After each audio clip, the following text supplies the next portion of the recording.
നടി നവ്യ ഭർത്താവിനെ ഉപേക്ഷിച്ചു എന്നും വിവാഹമോചിതയായി എന്നും തുടങ്ങുന്ന വാർത്തകൾ ഉയർന്നു വരാനുണ്ടായ കാരണം എന്താണെന്ന് പുതിയ അഭിമുഖത്തിൽ നവ്യ നായർ വ്യക്തമാക്കിയിരിക്കുകയാണ്.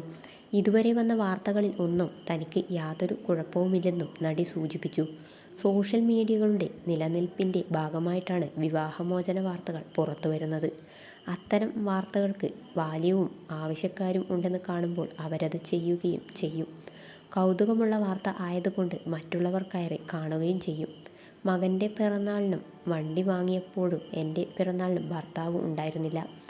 ഈ 3 കാര്യങ്ങളും ചേർത്ത് വെച്ചിട്ടാണ് വിവാഹമോചിതയായി എന്ന തരത്തിൽ പ്രചരണങ്ങൾ ഉണ്ടായത്.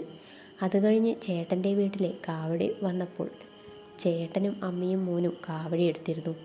നമ്മളെല്ലാവരും അവിടെ പോയി ആഘോഷവും നടത്തി. ശേഷം അച്ഛന് ബലിയിട്ടതിനു ശേഷമാണ് ചേട്ടൻ മുംബൈയിലേക്ക് മടങ്ങിപ്പോയത് എന്നാണ് നവ്യ പറയുന്നത്. ഇതെല്ലാം എങ്ങനെയാണ് ആളുകളെ പറഞ്ഞു മനസ്സിലാക്കുക? ഞാൻ ഇപ്പോഴും വിവാഹിത തന്നെയാണോ എന്ന് പറയേണ്ട ആവശ്യമുണ്ടോ എന്നും നവ്യ നായർ ചോദിക്കുന്നു. വാർത്തയ്ക്ക് വേണ്ടിയുള്ള കാര്യങ്ങൾ എന്ന നിലയിൽ മാത്രമേ ഈ കാര്യങ്ങളെ കാണുന്നുള്ളൂ.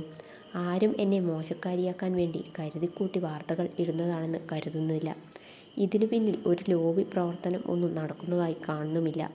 നവ്യ നായർ എന്നത് ഒരു ആഗോള പ്രശ്നം ഒന്നുമല്ലല്ലോ എന്നും നടി ചോദിക്കുന്നു. സിനിമയിൽ അഭിനയിച്ച നടി എന്നല്ലാതെ കേരളത്തിൽ പിടിച്ചു കുലുക്കുന്ന സംഭവം ഒന്നുമല്ലല്ലോ ഞാനെന്നുമാണ് നവ്യ ചോദിക്കുന്നത്.